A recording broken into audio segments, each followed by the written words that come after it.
Hi నమస్తే.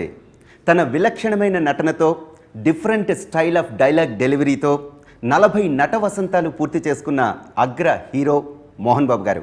అలానే తన అల్లరి నటనతో హాస్యంతో కడుపుబ్బా నవ్విస్తూ అద్భుతమైన సినిమాలు చేస్తూ 50వ సినిమా తీస్తున్న అల్లరి నరేష్ గారు. వీరిద్దరి కాంబినేషన్లో వస్తోంది త్వరలోనే మామ మంచు అల్లుడు కంచు. మరి ఈ డిఫరెంట్ స్టోరీకి ఎన్నో ప్రత్యేకతలు ఉన్నాయి. ఆ ప్రత్యేకతలు ఏమిటో వారితో మాట్లాడి తెలుసుకునే ప్రయత్నం చేద్దాం. నమస్కారం అండి. ముందుగా 40 నట వసంతాలు పూర్తి చేసుకుంటున్న శుభ సందర్భంలో మీకు మా హార్టీ కంగ్రాచులేషన్స్ సార్. అలానే మీకు కూడా అతి తక్కువ షార్ట్ టైంలోనే 50 సినిమాలు చేస్తూ సక్సెస్ఫుల్గా అగ్ర హీరోతో కాంబినేషన్లో కూడా నటిస్తున్నారు. మీరు మరిన్ని సక్సెస్ రావాలని చెప్పి మనస్ఫూర్తిగా కోరుకుంటున్నాను. నేను కూడా విష్ చేస్తాను. ఇతను కూడా 500 చిత్రాలు పూర్తి చేయాలని. Wow, thank you. Really it's a great blessing sir. Sir, ముందుగా మామ మంచు అల్లుడు కంచు, ఈ టైటిల్ చూస్తేనే ఒక రకమైన ఆసక్తి క్రియేట్ అవుతుంది. అసలు ఎలా ఉండబోతుంది, అసలు టైటిల్ చూస్తేనే ఎప్పుడెప్పుడు చూస్తామా అని చెప్పి చాలామంది దగ్గర నుంచి రివ్యూస్ వస్తున్నాయి. అసలు ఈ టైటిల్ వెనుకున్న కథ ఏంటి, ఇది ఎట్లా టైటిల్, అసలు ఎవరి తాలూకా క్రియేషన్, దీని వెనుకున్న కథ ఏంటి? టైటిల్ ముందు నాకు నచ్చల, విష్ణుబాబు వచ్చి చెప్తే శ్రీనివాసరెడ్డి కూడా ఫోన్లో చేసి డైరెక్టర్ గారు, సార్ మామ మంచు అల్లుడు కంచు టైటిల్ చాలా బాగుంటుంది అని ఉండే, తొందరపడద్దు, ఇంకా ఏదైనా మంచి టైటిల్స్ దొరుకుతాయేమోనని. ఆ తర్వాత 3వ రోజు 2వ రోజు వచ్చి తెలిసింది సీక్రెట్, ఆ టైటిల్ని చెప్పింది. That's great. So credit goes to Naresh గారు. క్రెడిట్ కాదండి, ఊరికే కూర్చొని ఆలోచిస్తుంటే విష్ణు చెప్పాడండి, డాడ్ చాలా అంటే సంవత్సరాల తర్వాత is getting back to comedy and నా స్ట్రెంత్ కామెడీ. మీరిద్దరు కలిసినప్పుడు అంటే పక్కా కామెడీ, అంటే ఇది టైటిల్తో కామెడీ సినిమా అని తెలిసిపోవాలి అందరికీ. సో ఏదో ఒకటి మంచి టైటిల్ పెట్టాలి బ్రదర్, నీ సినిమాలు చాలా బాగుంటాయి, టైటిల్స్ అన్ని రెగ్యులర్గా ఉండవు, ఏదైనా కొంచెం కామికల్ టైమింగ్ తోటి ఉండే టైటిల్ కావాలంటే సరే మామూలుగా డిస్కషన్ చేసుకుంటుంటే ఎందుకో మామ మంచు అల్లుడు కంచు ఎలా ఉంటుంది అని వచ్చిందండి. వస్తే దాని తర్వాత అందరు నవ్వారు. దాని తర్వాత అంటే అంత సీరియస్గా ఏం తీసుకోలేదు, అంటే ఊరికే సరదాగా పదాల్లో మామూలుగా మాట్లాడుకున్నప్పుడు వచ్చిన పదం అండి. దాని తర్వాత విష్ణు ఏం చేశారంటే అందరికి, అంటే అంకుల్కి చెప్పకముందు ఏం చేశారంటే తన డిస్ట్రిబ్యూటర్స్ ఎగ్జిబ్యూటర్స్ అందరికి ఫోన్ చేసి ఒపీనియన్ తీసుకుంటారండి. ఎందుకంటే మన ప్రోడక్ట్కి పేరు పెడుతున్నామంటే రేపు కొనేది బయ్యర్స్ వాళ్ళు, డిస్ట్రిబ్యూటర్స్ వాళ్ళు. సో వాళ్ళ ఒపీనియన్ కూడా చాలా వ్యాలిడ్ ఉంటుందండి. సో అందరికి చేస్తే బాగుంటుందంటే మంచి కాంబినేషన్, ఇద్దరిది మోహన్ బాబు గారు నరేష్ గారి కాంబినేషన్లో చాలా బాగుంటుంది, నరేష్ ఇద్దరికి బాగుంటుంది కాంబినేషన్ అని చెప్తే అప్పుడు అంకుల్కి చెప్పడం జరిగింది.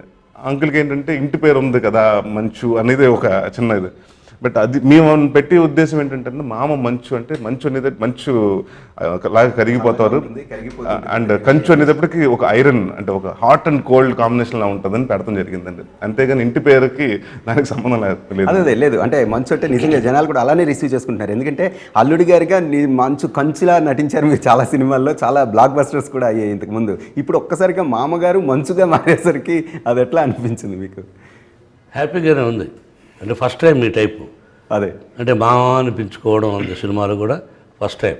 సబ్జెక్ట్ అలా కుదిరింది, ఇది చాలా మంచి సబ్జెక్టు, మంచి కథ, దానికి సరైనటువంటి నటీనటులు దొరికారు. నాకు సెట్లో ఏంటో మామ అంటుంటే కూడా ఒకసారి అనిపించేది, నిజ జీవితంలో కూడా మామని అయ్యాను కదా, కాబట్టి అదొక సినిమాలో ఒక థ్రిల్గా ఫీల్ అయ్యాను నేను. స్టోరీ కానీ ఇది నరేట్ చేసినప్పుడు శ్రీనివాసరెడ్డి గారు మీకు ఎట్లా అనిపించింది, ఎలా అనుకున్నారు ఈ స్టోరీని విని? ఇది ఒక మరాఠీ చిత్రం, దీని రైట్స్ ఒక కో డైరెక్టర్ 1.5 year బ్యాక్ చెప్తే అప్పుడు చూసి కొన్నాం. ఎప్పుడు చేయాలా అని ఆలోచిస్తూ ఉండగా విష్ణుబాబు శ్రీనివాసరెడ్డి ఒక కథ కూర్చున్నారు. వాళ్ళిద్దరికీ సెటప్ కాక కుదరక కథ. అప్పుడు ఖాళీగా అంటే అప్పుడు విష్ణుబాబు అన్నాడు, డాడీ ఈ డైరెక్ట్గా నడకపోయారా అని. అప్పుడు ఆ క్యాసెట్ శ్రీనివాసరెడ్డికి ఇచ్చి ఏమయ్యా ఎలా ఉంటుంది చూడంటే, సార్ అద్భుతంగా ఉంది సార్, అంటే చేయాలయ్యా మనం అన్నా. సార్ నాకు అంతకంటే అదృష్టం, డెఫినెట్గా చేద్దాం సార్ అన్నారు. విష్ణు ప్రొడ్యూస్ చేస్తాన్నాడు. ఆ విధంగా ఆ కథ ఓకే అవ్వడం, దానికి ఎవరు బాగుంటారు రెండో క్యారెక్టర్ కనుకుంటే విష్ణువే సజెస్ట్ చేశాడు నరేష్ బాగుంటాడని. ఆ తర్వాత డైరెక్టర్ చెప్పాడు. కాబట్టి ఆ విధంగా సమకూరింది నరేష్ ఈ పిక్చర్కి రావడం కూడా. మీరు హాస్యాన్ని అద్భుతంగా పండించినా సరే సీరియస్ నటుడు అనే ఒక మార్క్ కూడా ఉంది. అలాంటిది మీతో కాంబినేషన్ అనగానే నరేష్ని అసలు ఎలా చూస్ చేసుకున్నారు ఏంటి అని చెప్పి కూడా చాలామంది ఆలోచిస్తూ వచ్చారు. రియలీ ఐఎమ్ వెరీ హ్యాపీ అండి. ఈ character he is the apt. Okay, ఇప్పుడు మన బ్యానర్లో మహానటుడు ఎన్టీ రామారావు గారు చేశారు, నాగార్జున చేశాడు, బాలయ్య చేశాడు, నాగేశ్వర గారితో చేయాలనుకున్నాం, కుదరలేకుండా పోయింది. కాబట్టి ఈ బ్యానర్కి ఒక హిస్టరీ ఉంది.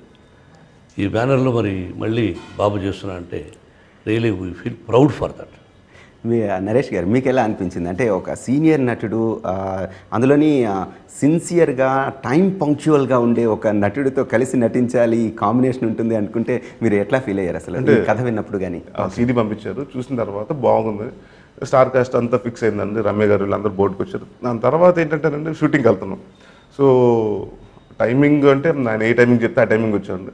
అంటే బట్ నాకేంటంటేనంటే కామెడీ టైమింగ్ కష్టం అండి. ఎందుకంటే మోహన్ బాబు గారు అనేటప్పటికి నాకు బాగా ఇష్టమైన సినిమా ఏంటంటే కొదవ సింహంలో సుడిగాలి అనే క్యారెక్టర్ ఉంటుందండి. అది నాకు చిన్నప్పుడు అంటే ఆ క్యారెక్టర్ కోసమే చాలాసార్లు బీసీఆర్ ఉండేదండి. అప్పుడు క్యాసెట్ ముందుకు వెనక్కి అంటే ఆ ఇంట్రొడక్షన్ కానివ్వండి, ఆయన మేనరిజం కానివ్వండి భలే ఉండి డింగో అని. సో మళ్ళీ ఆ కైండ్ ఆఫ్ కామెడీ అండి. మళ్ళీ ఒక అసెంబ్లీ రౌడీ కానివ్వండి, అల్లుడు గారు కానివ్వండి, అల్లరి మొగుడు కానివ్వండి, అప్పుడు మంచి కామెడీ ఉండేదండి.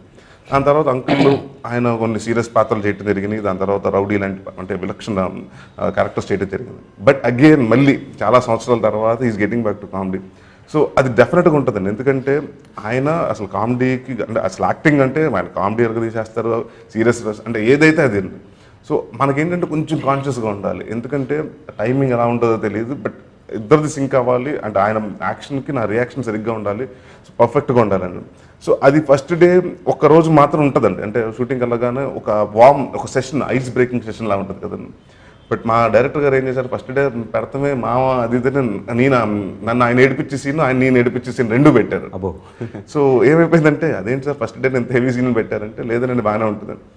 బట్ ఇంకొకసారి యాక్ట్ స్టార్ట్ చేసిన తర్వాత అంటే వీ నెవర్ థాట్ అంటే అంకుల్ కూడా ఒకసారి ఇది కొంచెం ఇంకా ఎక్కేసేవయ్యా, ఎందుకు మొహమాట పడతాను, కొంచెం ఎక్కేసే అప్పుడే బాగుంటుంది, నెక్స్ట్ సీన్ నేను ఎక్కడానికి ఉండాలి కదా. So we thought about it and we discussed and it was very అంటే నేను చెప్తాను కదండి, చాలామంది మోహన్ బాబు గారు ముందు అంటే నుంచుంటాను కానివ్వండి లేకపోతే మాట్లాడతాను కానీ భయపడతారు. నేను భయపడినండి, గౌరవిస్తాను. సో అంటే యాక్టింగ్లో భయం ఉండకూడదండి, ఒక నటుడికి భయం ఉండకూడదు, ఇనిబిషన్స్ ఉండకూడదు. నాకు తెలుసండి, నేను ఇలా వేసుకోను, నేను ఇలా అండర్వేర్లో పరిగెట్టిన ఏం చేయాలో చేయాలండి, తప్పదు, నటుడుగా మనం అన్ని చేయాలి. So I was ready. But కొంత ఉంటుందండి, బట్ ఫస్ట్ డే తర్వాత ఇట్ వాజ్ వెరీ కూల్ అండి. అండర్వేర్ వేసుకుని యాక్ట్ చేయమని నేను చేస్తానా? కాదు కదా, నేను చేశానండి, అవి చెప్తున్నాను. నేను చేయను కదండి. ఇప్పుడు షర్ట్లు లేకుండా చేయాలంటారు, లేకపోతే ఇప్పుడు మనకు ఆ సినిమా ఉందండి అల్లుడు గారు, గోచి ఊడిపోతుంటుంది పరిగెట్టాలి, అవన్నీ మనకు కొన్ని ఇన్హిబిషన్స్ ఉండకూడదు. నేను మోహన్ బాబు గారు అని మీరు అనుకోలేదు కదా. సో అలాగండి నేను అసలు యాక్టర్గా ఇన్హిబిషన్స్ వండర్ఫుల్గా చెప్తున్నాను. అంటే ఒక క్యారెక్టర్కు ముందు ఒప్పుకొని ఈ క్యారెక్టర్లు ఈ విధంగా చేయాలి అని డైరెక్టర్ దగ్గర, ఒక నిర్మాత దగ్గర, ఒక నటుడు ఒప్పుకున్న తర్వాత కొంత సినిమా అయిన తర్వాత నేను అలా చేయను ఇలా చేయను అని చెప్పిన నటీనటులు చాలామంది ఉన్నారు. ఎస్పెషల్లీ ఎక్కువ శాతం హీరోయిన్లు ఉన్నారు. బిగినింగ్ ఒక టైపు కాళ్ళ మీద పడి ఈ సినిమాలో నేను ఉంటే చాలనుకున్న హీరోయిన్లు సగమైన ఎలా బిహేవ్ చేస్తారు, ఆఫ్టర్ తర్వాత ఏం చేస్తారు. మొదట ఏం చెప్పామో అదే చేయాలి అనే భావం నరేష్లో. కాబట్టి ఈ పాత్రను 100% న్యాయం చేశారు. ఇది పొగడ్త కాదు, ప్రతి చోట ఎప్పుడు చెప్పే మాట. నేను ఎక్స్పెక్ట్ చేయలేదు ఇంత బాగా చేస్తాడా అని. నాతో చేయడానికి, నాతో పోటీ పడడానికి భయపడతారు. కామెడీ టైమింగ్ అంటే మోహన్ బాబు గారి టైమింగ్ అసలు ఎక్సలెంట్ టైమింగ్. ఆయన కామెడీ కానీ లేకపోతే ఆ డైలాగ్ డెలివరీలో కానీ అసలు ఎవరూ పట్టుకోలేరు. కష్టం కామెడీ చేయడం కష్టం, కామెడీకి రియాక్షన్ ఇవ్వడం కష్టం. ఎలా చేస్తారా అని చెప్పి చాలామంది, బికాస్ ఈజ్ ఆర్టిస్ట్ చేయగలిగాడు కాబట్టి పోటీపడి చెయ్యాలనే మనస్తత్వం ఉన్నవాడే మంచి నటుడు, గొప్ప నటుడు అవుతాడు. శ్రీనివాస్ రెడ్డి గారు డైరెక్షన్ మీకు కథ చెప్పడం దగ్గర నుంచి అంతా విన్నారు, బాగా చేశారన్నారు. కానీ ఫస్ట్ సీన్లోనే ఇలాంటి హెవీ శ్రీనివాస్ రెడ్డి ఆయనకు మొదట పరిచయం అయిపోయింది. ఆయన సినిమా చేశాడు, అది వెరీ గుడ్ హిట్. నాతో ఫస్ట్ టైం. ఓకే. నేను ముందు కూర్చోబెట్టి అన్నీ చెప్పాను. అతను ముందు కంగారు పడ్డాడు. ఏమయ్యా ఎందుకు కంగారు పడితే సినిమా చేయలేవు, 4 గోడల మధ్యనే స్టోరీ డిస్కషన్ జరుగుతుంది, ఏం కావాలనుకుంటాం అది నాకు చేసి పెట్టు, షార్ట్ ఎలా తీ అలా తీ అని మాత్రం నేను చెప్పను. ఏ సబ్జెక్టు ఏ డైలాగులు మనం అనుకున్నామో ఆ డైలాగులు తీ, నువ్వు ఏ విధంగా తీ, కెమెరా కింద పెడతావా, పైన పెడతావా, టాప్ యాంగిల్ పెడతావా, సైడ్లో తిప్పుతావా, అది నీ ఇష్టం యాజ్ అ టెక్నీషియన్, అది నేను ఇంటర్ఫీర్ అవ్వను. సెట్కి వచ్చిన తర్వాత I'm student, you're teacher, dialogue చెప్పు, ఈ విధంగా కాదు సార్ ఆ విధంగా చెప్పు, నీకు 2-3 టేకులు కావాలా 4 టేకులు కావాలా నీకు వచ్చేంత వరకు తీసుకో, నేను ఫీల్ అవ్వను అని క్లారిటీగా చెప్పాను. నవ్వుతూ నవ్విస్తూ అలా అద్భుతంగా తీశాడు Srinivasa Reddy. Is a very good director. అలాగే మంచి రచయిత, డైలాగ్స్ రాసినంత కూడా శ్రీధర్ శ్రీపాన అనే రచయిత, కెమెరామెన్ కానీ, గౌతమ్ ఎడిటర్ కానీ. ఈ సినిమాకు ఒక రమ్యకృష్ణ, ఒక మీనా, ఒక మిగతా నటీనటులు ఎలా అల్లరి నరేష్ ఎలా దొరికాడు, అలాగే మిగతా వాళ్ళు కూడా మనకు అనుకున్న టైంలో దొరకడం, అనుకున్న టైంలో 40 రోజుల్లో పిక్చర్ ఫినిష్ చేయడం, ఇదంతా అద్భుతంగా జరిగింది విత్ కోఆపరేషన్ ఆఫ్ ఎవ్రీబడి. అద్భుతమైన కాంబినేషన్ మీది, రమ్యకృష్ణ గారిది. అసలు చూడగానే ఏదో బ్లాక్ బస్టర్ అని ముందుగానే ఊహించేవాళ్ళు. అలాంటి సినిమాలు చాలా ఉన్నాయి. ఇప్పుడు మళ్ళీ చాలా గ్యాప్ తర్వాత మళ్ళీ రమ్యకృష్ణ గారు నటించారు మీతో. ఎలా ఉన్నదండి అసలు? అంటే ఆవిడ గురించి ప్రత్యేకంగా అడగాల్సిన అవసరం లేదు, కానీ రమ్యకృష్ణ కానీ మీనా కానీ 20 సంవత్సరాల ముందు ఎలా యాక్ట్ చేశారో సిన్సియర్గా అలాగే ఉన్నారు మా బ్యానర్లో. We're very happy. అందంగా కూడా అలాగే అంతే అందంగా ఉన్నారండి. అంటే నాకంటే అందంగా లేరు. That's true sir. మీరు ఒకటే పర్సనాలిటీ అంకుల్ అప్పటి నుంచి. అంటే వాళ్ళు కొంచెం వేరియేషన్ వచ్చింది, మీరు మాత్రం ఇప్పుడు వాళ్ళకి వేరియేషన్ వచ్చింది, నాకు రాలేదు. అది okay, but they are very good. Okay, మీకు అంత సీనియర్ నటులతో నటిస్తున్నప్పుడు మీకు ఎలా అనిపించింది నరేష్ గారు? అంటే రమ్య గారితో నేను ఇది 4వ సినిమా అండి, అండ్ మీనా గారితో ఫస్ట్ టైం అండి. సో అంటే నైస్ ఎక్స్పీరియన్స్ అండి. నేను మీనా గారితో అంటే ఆవిడ చాలా అంటే ఒక మన సినిమాలు చూసిన తర్వాత ఒక ఒపీనియన్ ఉంటుందండి ఒక యాక్టర్ మీద. నేను చిన్నప్పుడు చంటి చూసిన తర్వాత ఇవి చాలా అమాయకురాలు చాలా అని అలా ఎప్పుడు ఉండేదండి. బట్ ఆవిడ సెట్లో చూస్తేనండి ద వే అంటే ఆవిడ సెన్స్ ఆఫ్ హ్యూమర్ కానివ్వండి, లేకపోతే ఆవిడ వేసి పంచులు కానివ్వండి, మామూలు టైమింగ్ కాదండి ఆవిడది. ఇట్స్ వెరీ అంటే ఒక ఫన్ అదండి. అండ్ రమ్య గారు ఇట్స్ లైక్ ఆల్వేస్ అంటే తను ఉంటేనే సెట్లో ఒక ఎనర్జీ ఉంటుందండి. ఆవిడ అలా వచ్చిన తర్వాత అంటే నవ్వటం కానివ్వండి, అంటే షీఈస్ వెరీ ఫ్రెండ్లీ. అండ్ ఆవిడ వచ్చిన తర్వాత ఒక పాజిటివ్ వైబ్ స్టార్ట్ అవుతుందండి ఇద్దరితోటి. ఇట్స్ బీన్ వండర్ఫుల్ ఎక్స్పీరియన్స్ అండి. ఈ పిక్చర్లో ఆలీ ఉన్నాడండి. ఆలీది కూడా ఒక టిపికల్ రోల్. అతని దగ్గర ఉన్నప్పుడు ఒక విధంగా యాక్ట్ చేయాలి, నా దగ్గర ఉన్నప్పుడు ఒక విధంగా చేయాలి. రకరకాల సస్పెన్స్ చెప్పకూడదు కొన్ని. Is a wonderful artist. అతను కూడా అట్లా విలన్గా డైలాగ్ చెప్పగలడు, కామెడీగా చెప్పగలడు, సీరియస్గా చెప్పగలడు, హీరోయిజంగా కూడా చెప్పగలడు. Is a wonderful artist. అతను కూడా మన పిక్చర్లో. అలాగే వరుణ్ సందేశ్ కూడా, వాడు కూడా నేను అడిగిన వెంటనే is one of the hero. బయట గెస్ట్ వేషం వేశాడు కృష్ణ భగవాన్. జీవ అందరూ మంచి ఆర్టిస్టులు దొరికారండి. మ్యూజిక్ డైరెక్టర్స్ ఇతరు చేశారు. రఘు చేశాడు, అచ్చు చేశాడు. అలాగే రీరికార్డింగ్ కోటి, ఈ accepted, thanks for that. Is also wonderful music director. అన్ని గౌతమ్ రాజు అన్ని పాదాలు మంచి పాదాలు, మంచి వెరీ పాజిటివ్. మోహన్ బాబు గారు చాలా రోజుల తర్వాత హీరోగా చేస్తున్నారు. అల్లరి నరేష్ కూడా ఉన్నాడు. ఈ సినిమా అద్భుతమైన విజయాన్ని సాధించాలని అందరూ పాజిటివ్గా వర్క్ చేశారు. They live to the public. Naresh గారు ఇంతమంది సీనియర్ యాక్టర్స్తో నటించారు. ముఖ్యంగా మీరు ఒక్కొక్కరి దగ్గర గమనించిందంటే మోహన్ బాబు గారు అనగానే క్రమశిక్షణకి మారుపేరుగా చెప్పుకుంటూ ఉంటారు. మీరు ఆ షూటింగ్ టైంలో కానీ ఈ 40 డేస్లో షూటింగ్ అయిందన్నారు, ఎలాంటి విషయాలు గమనించారు? ఆయన దగ్గర వచ్చి early to bed early to rise అంటారు చూసారండి. అంటే ఆయన అలాగండి ఆ సిద్ధాంతం. మార్నింగ్ ఎర్లీగా స్టార్ట్ చేయాలి 7 o'clock అని. మీరు 7కి స్టార్ట్ చేసిన సందర్భాలు ఉన్నాయండి. అందుకని ప్రతిరోజు కాదండి, అవసరమైతే అంటే ఎక్కువ పెద్ద సీన్ అయితే యాక్టర్స్ మనకి పెద్ద క్లైమాక్స్ ఒక బంచ్ యాక్టర్స్ అందరు ఉన్నారు కాబట్టి అంటే 7 o'clock స్టార్ట్ చేసేవారండి, లేదంటే 9 కండి. అండ్ వెరీ కూల్ అండి. అసలు వెళ్ళిన తర్వాత మన టైంకి ఉంటే చాలండి. ఆయనకి ఇంకా ఎందుకు తిడతారో కొడతారని చాలామంది అంటారండి. బట్ ఎందుకంటేనంటే మీకు ఒక టైం చెప్పిన తర్వాత నీ కోసం ఒక 100 మంది వెయిట్ చేయకూడదు అన్నది తినండి. అండ్ నేను బాగా ఎక్కువ నేర్చుకున్నది ఏంటంటే డిక్షన్ అండి ఆయన. ఎందుకంటే నేను చాలా జనరల్గా మాట్లాడుతున్నప్పుడు చాలా ఫాస్ట్గా మాట్లాడుతుంటానండి. అదేమవుతుందంటే ఒక్కోసారి మన డైలాగ్ చెప్పినప్పుడు రోల్ అయిపోతుంది. అది డబ్బింగ్లో ఉంది కదా, మేనేజ్ చేసుకుందాం కదా అని జనరల్గా ఒక ఇది ఉంటుందండి. బట్ ఆయన అదే అంటారు, మోహన్ బాబు అంకుల్ వచ్చి నువ్వు అలా చేయొద్దు, ఎందుకంటే నీకు ఇక్కడే ప్రాబ్లం అవుతుందంటే డబ్బింగ్లో ఇంకా ప్రాబ్లం అవుతుంది. సో ముందు ఏదైతే ఉందో నీకు స్పష్టంగా నీకు డబ్బింగ్ చెప్పకుండా నీకు అవకాశం నీకు ఈజీగా ఉండాలి, అప్పుడే ఆడియన్స్కి క్లారిటీగా వినిపిస్తుందని. ఆ డైలాగ్ కొంచెం రెండరింగు, లేకపోతే ఇక్కడక్కడ పాజులు ఇవ్వు, రాంగ్ పాజులు నువ్వు ఇక్కడ తీసుకో, ఇది బ్రిడ్జ్ లాగా ఉంటుంది, ఇక్కడ తీసుకుంటే కరెక్ట్గా ఉంటుంది నీకు అన్ని మొత్తం అన్ని చిన్న చిన్న డీటెయిల్స్ అంటే అది డెఫినెట్గా సీనియారిటీ అనేటప్పటికి అది మనకు తెలుస్తుంది. ఏంటంటే వర్క్ చేసినప్పుడు అర్థమవుతుందండి. ఆయన ఒక చిన్న డైలాగ్కి ఒక స్ట్రెస్ ఇస్తే ఎంత, స్ట్రెస్ ఇవ్వకపోతే ఎంత డిఫరెన్స్ వస్తుందో ఆయన చెప్పినప్పుడు తెలుస్తుందండి. సీక్రెట్ ఆఫ్ సక్సెస్ డెఫినెట్గా. ఎందుకంటే ఆయన పెట్టింది అంటే ఆయన డైలాగులు మోహన్ బాబు గారి తర్వాత ఎవరైనా చెప్తారండి, ఆయనకు అంత ఇది ఉందండి. సో నేను ఎప్పుడు అది కాన్సన్ట్రేట్ చేస్తూ ఉండేవాడిని. ఆయన అసలు ఎక్కడ ఇస్తున్నారు, బ్రేక్లు ఎక్కడ ఇస్తున్నారు అంటే ఆయన ఒక సడన్గా మధ్యన అని లాగుతుంటారు మళ్ళీ. దేనికి అంటే ఎక్కడ పెంచుతున్నారు, ఎక్కడ తగ్గిస్తున్నారు, ఇవన్నీ నేను బాగా ఎక్కువ నోట్ చేసుకున్నాను. అందుకనే మోహన్ బాబు మార్క్ కామెడీ అంటే ఇంకా ఆ మార్క్ అట్లానే ఉంటుంది. అందుకనే డైలాగులు అసలు బీట్ కాదు కదా, దగ్గరికి కూడా ఎవరు రాలేకపోయారేమో అనిపించింది. యాక్చువల్గా విలన్ అని నేను అన్ను, ప్రతి కథానాయకుడు అంటాను. ఈ రోజుకి, రేపటికి, ఎల్లుండికి, ఎప్పటికైనా ఆ పాత్ర చేయాలని ఇష్టం నాకు, విలన్ పాత్ర చేయాలని. ఆ ఉద్దేశంతో నేను వచ్చాను. చాలామంది విలన్ పాత్ర చేస్తుంటే విలనా అంటాడు, వాడు కామెడీ అంటాడు. నువ్వు చెయ్యి కామెడీ అంటేట్రా, కామెడీ పాత్ర చేయడం మామూలు విషయం కాదు. అతను కామెడీగా చేస్తూ సీరియస్గా చేస్తూ ఒక హీరోగా నిలబడ్డాడు.